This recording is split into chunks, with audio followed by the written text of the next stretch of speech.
we can continue on.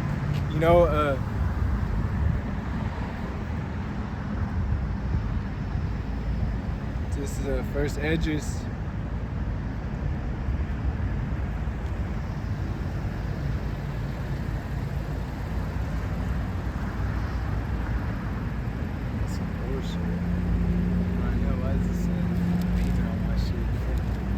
This is the first Esdras, chapter 3 from the top. Now when Darius reigned, he made great feasts unto all subjects, unto all his household, unto all the princes of Media and Persia, and to all the governors and captains and lieutenants that were under him, from India unto Ethiopia, 127 provinces. And when they had eaten and drunken, and being satisfied, were gone home. And then Darius the king went into his bedchamber and slept, and soon after awakened. So you see, like this is during the time of the Medes and Persians, Medio and Persia Empire, and just like in the time of Esther, when they have a new king, they party and celebrate, and have, that's what that's getting into, that great feast, with all people. So,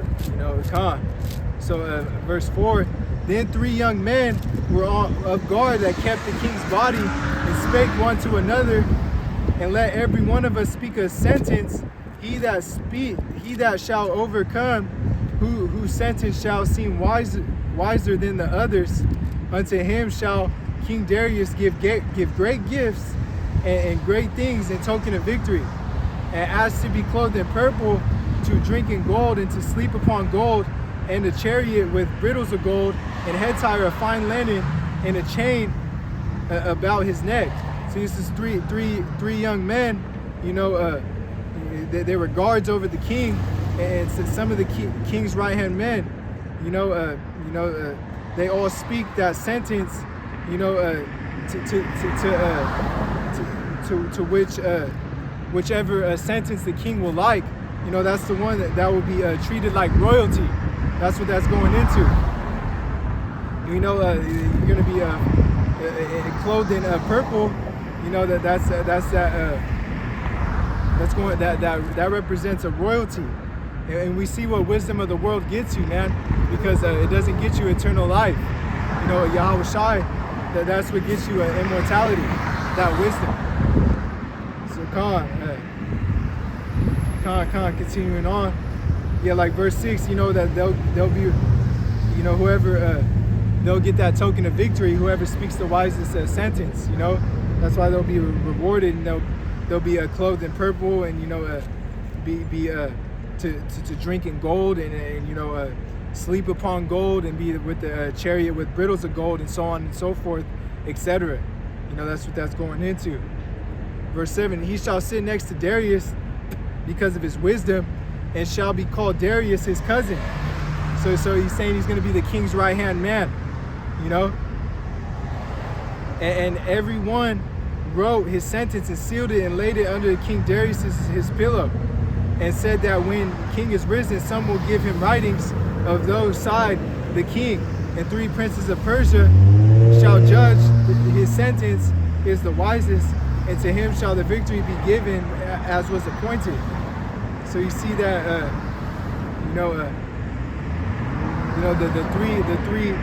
the three princes of Persia shall judge his sentence, see which is the wisest to get the victory, which the king would approve. So verse 10, the first wrote, wine is the strongest. The second wrote, the king is the strongest. The third wrote, women are the strongest. But above all things, truth beareth away the victory. So those are the 3 things that they wrote. Wine. First one wrote, the 3 young men. The first one wrote that wine is the strongest. The second wrote the king is the strongest, and the third wrote that women are the strongest. But above all things, truth beareth away the victory. And that's facts. The truth will set you free. Like I was saying in the beginning of this lesson, the truth will set you free. Like Yahweh Shai said. That's why truth beareth away the victory. Ultimately, at the end of the day, the truth is what's going to lead you into salvation. Striving for the truth unto death, and the Lord will fight for thee. That's why we want to stay in the truth of Yahweh Baal Shem Yahweh Shai, the true ways. You don't want to add to the word or take away from this word, because then you will receive the plagues thereof, as the scriptures say. We want to stay in the volume of the book. Put on Yahweh Shai. You know? So come. Now when the king was risen up, and they took the writings and delivered them unto him, so he read them, and sending forth, he called all the princes of Persia and Media, and the governors and captains, and the lieutenants, and the chief officers, and sat him down in the royal seat of judgment, and the writings were read before them. So we see the king got all these people, everyone in charge, in a high ranking, to read the writings, to explain, what they wrote. And he said, verse 16, and he said, call the young men, and they shall declare their own sentences. So they were called and came in. He said unto them, declare unto us your mind concerning the writings. Then began the first who had spoken the strength of wine. The strength of wine. That's what he's going into. So come, we're going to continue on. And he said, thus, O ye men, how exceeding strong is wine, it causeth all men to err that drink it. So yeah, the first young man was saying that wine is strong, and it causes men to sin that drink it. And that's why the scriptures say, let's get that one. Also this goes into as well, this goes into as well that that the philosophies, that's the spiritual side of wine, is the philosophies. It causes men to err and come into this doest thou wilt doctrine, to do whatever you want and think that you're going to be saved. I think it's Khan.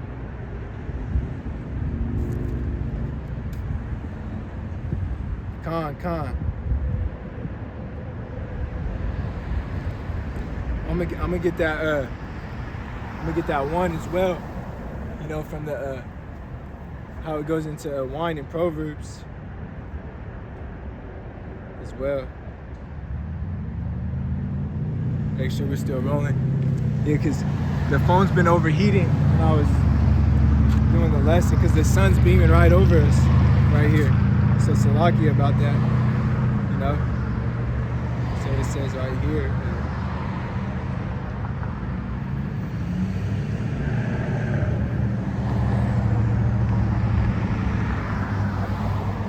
So this is that's why I was looking, I knew it was in Proverbs. So I'm gonna pull it out real quick.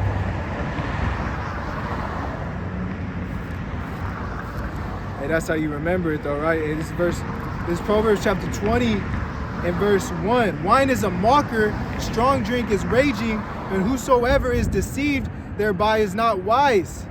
So yeah, wine is a mocker, man. It's a strong drink. It's raging. It has people to be in that raging spirit. And you're deceived thereby. You're deceived by it. You're not wise if you're deceived by wine. So verse 2, the fear of the king is as the roaring of a lion. Whoso provoketh him to anger sinneth against his own soul. So yeah, come. You don't want to provoke someone to anger. You're sinning against your own soul. The fear of the king is as roaring of a lion. So calm. Our king is Yahweh Shai. So that's why we want to have the fear of the Lord on us in these last days. Let me get that in the NLT too.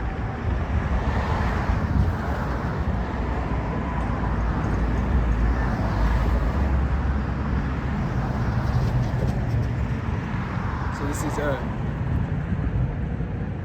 this is a Proverbs.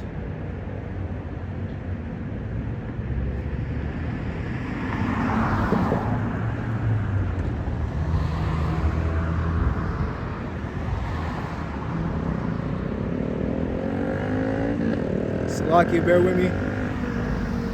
It's NLT. Yeah, so this is Proverbs chapter 20 and verse 1. in the NLT, it says, wine produces mockers, alcohol leads to brawls. We see that alcohol leads a lot of people to fighting. Those led away by drink cannot be wise. So you're led away by drink, you're not wise.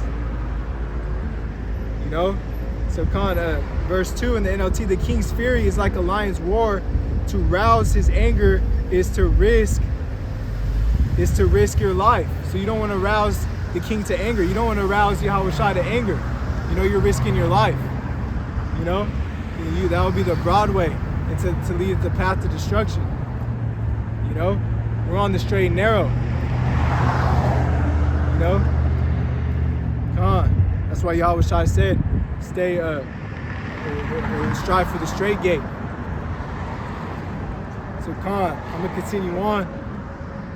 You know, he said, verse 18, he said, thus, O ye men, how exceeding strong is wine, it causeth all men to err that drink it. And it causeth all men to sin that drink it. You know, because we're only supposed to drink it moderately, as the scriptures say.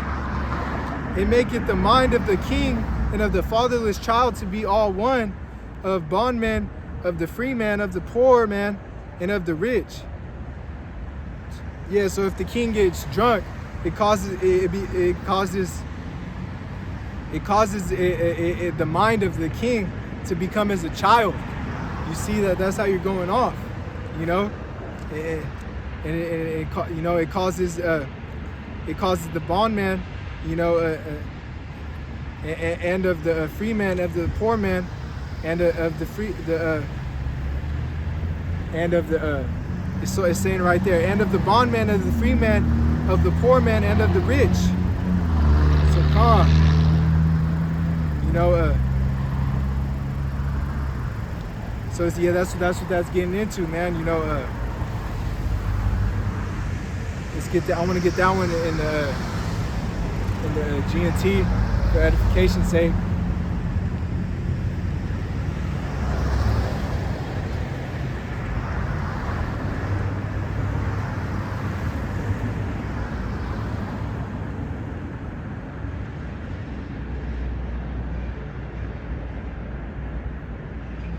So this is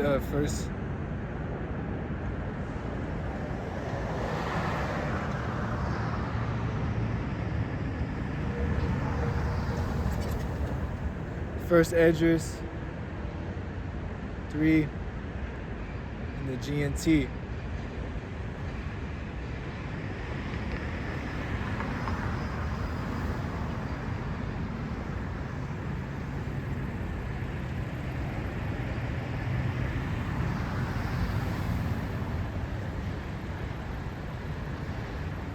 Slocky, yeah, but yeah, that you know, that's why you know you want to stay.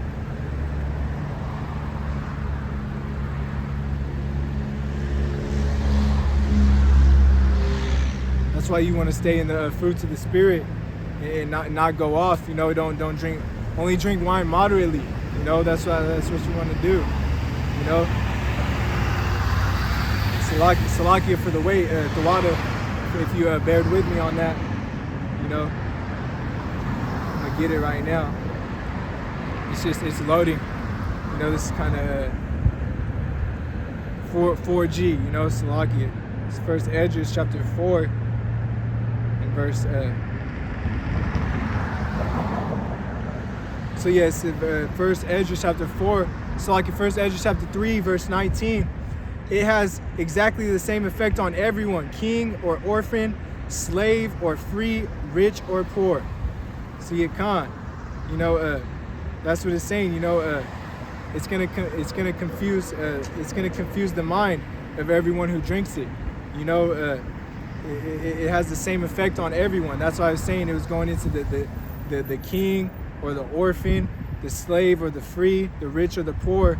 You know, it's gonna affect their minds. You know, that's why you know, that's why it changes a king's mind to a child, as what you're going into. That's why you begin to forget things if you drink wine. It turneth also every thought into the jollity and mirth, so that men remember neither sorrow nor death. So yeah, like I was saying, it's just gonna make you forget things. You know, that's why I said that, because it was in the next verse. So we're just gonna continue on. Verse 21, it maketh every heart rich, so that a man remembereth neither king nor governor, and it maketh to speak all the things by talents. So yeah, if you get drunk, you know, it's ultimately getting into, when you abuse that wine, you get drunk off it, you're gonna forget all the hard times. You know, con. So yeah, and also, you know, it's called spirits for a reason. You know, that's why if you go on an airplane, it'll say, if you're getting alcohol, it will say spirits, and then that's 144. Call Allah Yabashim Yal Shai. You know, just seen a 144 on the license plate. You know, so Connor, I could get that in the GNT as well. You know, the verse 21. Just for edification.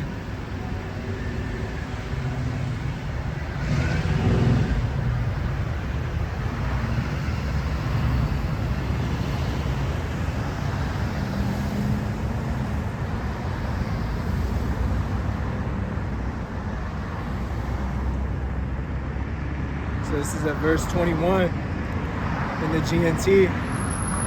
It makes everyone feel rich and ignore the power of the kings and officials, and talk as if he owned the whole world. So yeah, so it's gonna make you it's gonna make everyone feel rich. You know, it's also gonna make you feel puffed up in pride, and then you're gonna ignore, you know, the power of the kings and officials, and talk as if you own the whole world.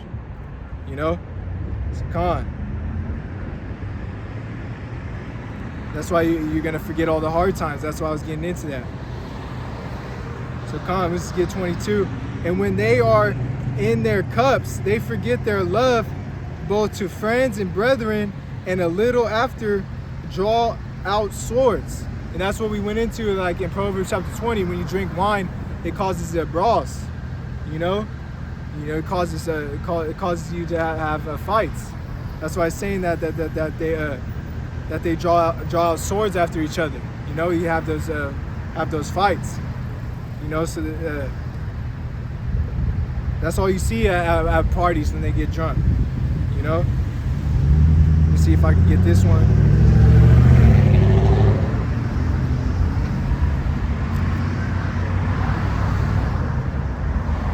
Make sure we're still rolling.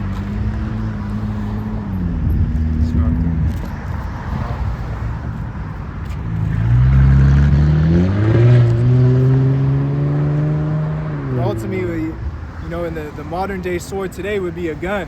So you pull out that sword, you could get destroyed. You know, because who knows if karma. We just seen it with that woman that pulled out that brick. She got karma for how she was acting. And ultimately, at the end of the day, it came out that she was a scammer. She's been doing this beforehand just to get money. And she scammed all you people that donated to that GoFundMe.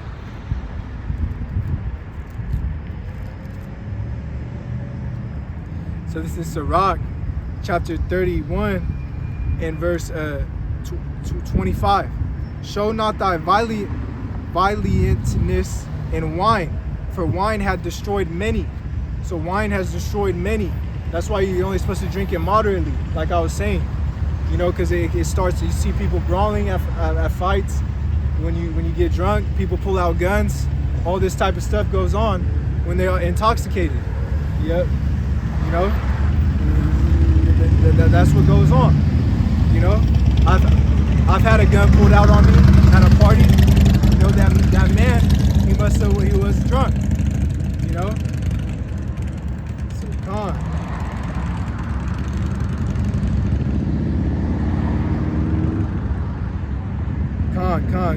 Continuing on.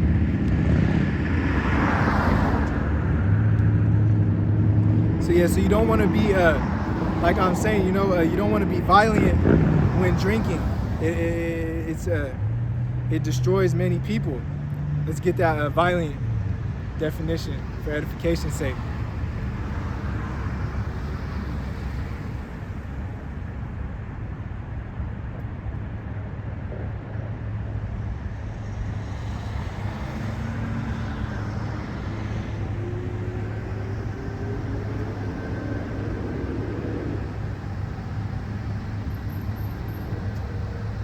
Yeah, so violent is going into brave and courageous. You don't want to be courageous and brave when in wine, because then ultimately that's going to be your downfall. I've seen it in many people as well when they get brave off of drinking wine and then they get knocked out.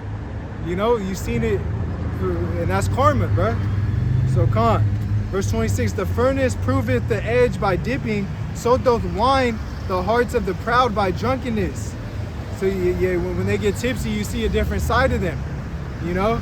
So come on. So wine, it shows their proudness, but by their drunkenness, you know.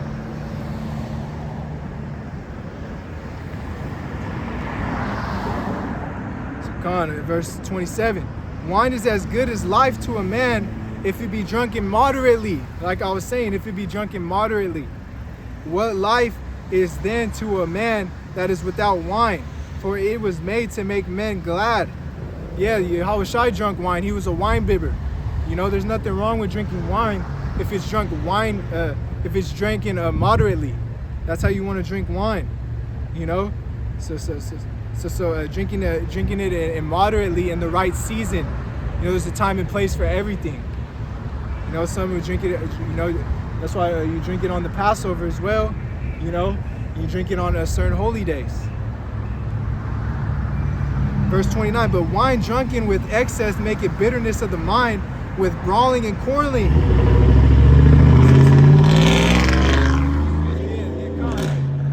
That's what that drunken with excess, it will get the bitterness of the mind. That's when that root of bitterness comes in, and then you get that envy in you, and then fights and brawlings take off, man. Come on. Like in verse 26, like the furnace proveth the edge by dipping. The furnace, when you prove the edge by dipping it in that sword in there, man. That's how you prove the edge. So children, that's why children, you got to teach them right, not to drink. You got to raise them up right, because we see a lot of young children who drink and smoke, and that's just all bad.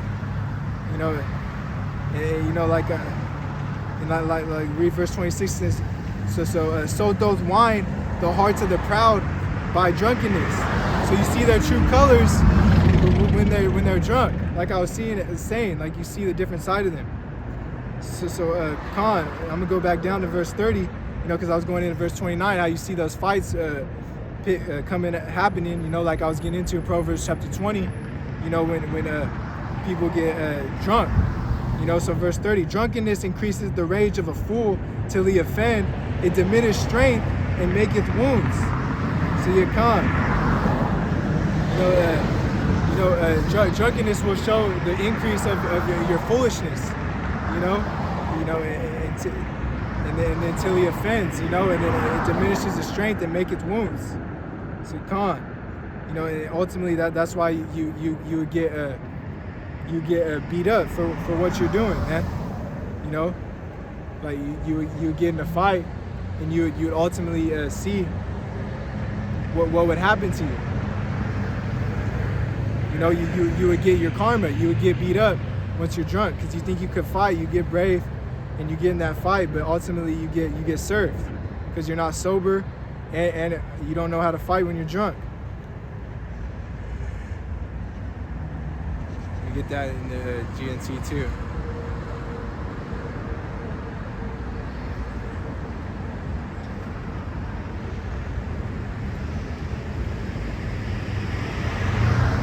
So this is Sirach 32. Come on.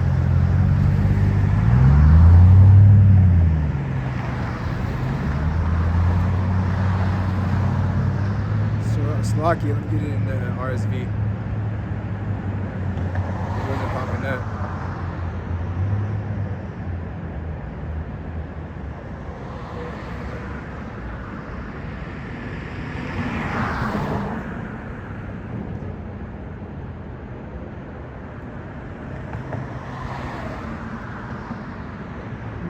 So this is Sirach, chapter 32, in a verse.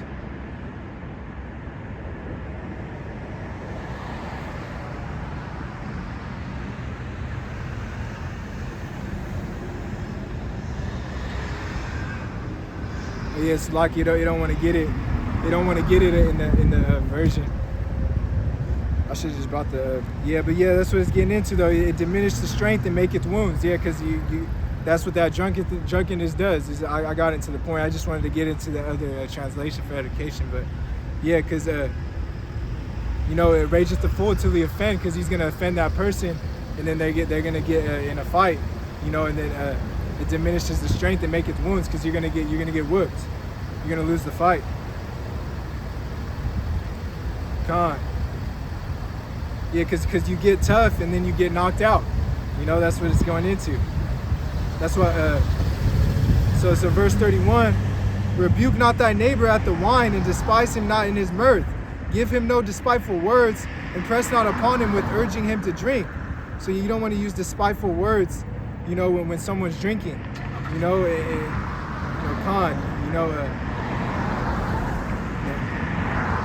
don't want to press upon him and urge him to drink, man. Because ultimately that's not the right way to go with it. It tells you that as well in the book of Habakkuk. Let me get that as well. I'm gonna just get that into my sword real quick, since I got the app. Because you don't want to urge someone to drink. Because you don't want to. We don't want to suffer sin upon our brother, as the scriptures say. You're doing that, you're suffering a sin upon him, urging him to drink, because he could not drink it moderately, and he could sin. So come on. This is Habakkuk chapter 2, verse 15. Woe unto him that giveth his neighbor drink, that puttest thy bottle to him, and makest him drunken, also that thou mayest look on their nakedness. Yeah, and that's what Esau, the so-called white man, did to these other nations. It forced the bottle upon him, that spiritual wine. These philosophies and this doest thou will. And then that's why Jeremiah chapter 51 says that they had drinking of that wine and they are mad, roughly paraphrasing. The Lord had been a golden cup. Roughly paraphrasing. This is also going into it. Yeah, you don't want to woe unto them that givest the neighbor the drink, that puttest thy bottle to him, and makest him drunken, also that thou mayest look upon their nakedness. Yeah, because you want to, you're trying to get them drunk to look upon their nakedness, just like how Esau Edom, the so-called white man, put that wine on them. So con.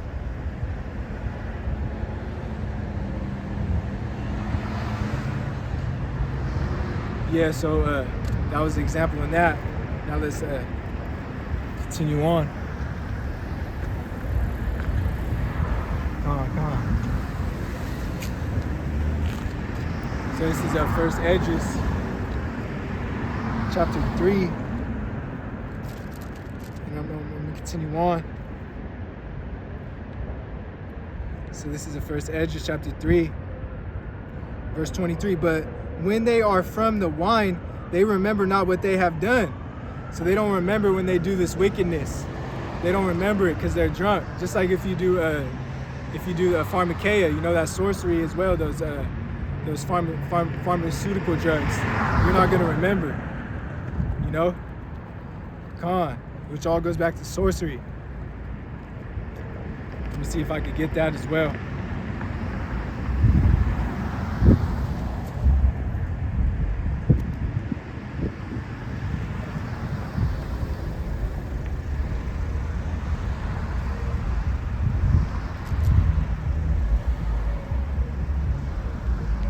Con. So this is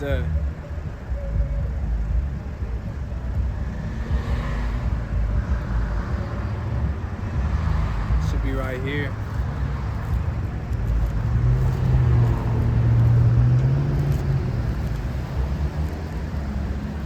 yeah, that's why we gotta strive for the truth unto death. You know, the Lord shall fight for thee, like I was saying. And this is what's ultimately going to happen to you for doing this sorcery.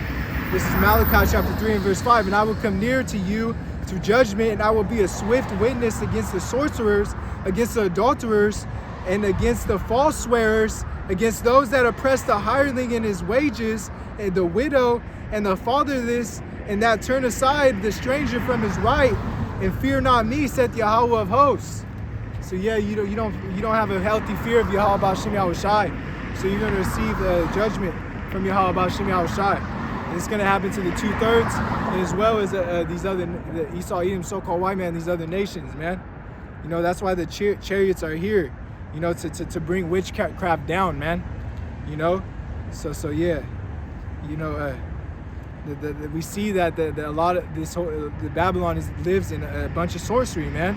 You know, just like Jezebel, she did sorcery as well. You know, so you women that are in that Jezebel spirit are going to receive judgment as well. Serving birthdays, all this witchcraft, all these pagan days, you know. There's a lot of witches and warlocks. You know, the elites are a lot of witches and warlocks. That's why Scripture says, suffer a witch not to live.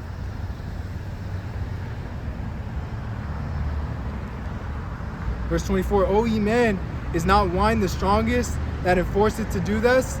And when he had so spoken, he held his peace. So yeah, he was saying that wine is the strongest. You know, when he had spoken, he held his peace. You know, so Khan. You know, Khan, yeah. That was the first one speaking, saying that wine is the strongest. You know, and I'm gonna wrap it up here because I gotta get into captivity. You know, that's why we just do the laws to the best of our ability. You know, if you gotta go to work, you gotta go to work. So. Y'all, right as I could continue on this, you know, part 3, when I come back on the block. Matthew 26 verse 6, now when Yahushua was in Bethany, house of Simon the leper, they came unto him, a woman having an alabaster box of very precious ointment, poured on his head as he sat at meat.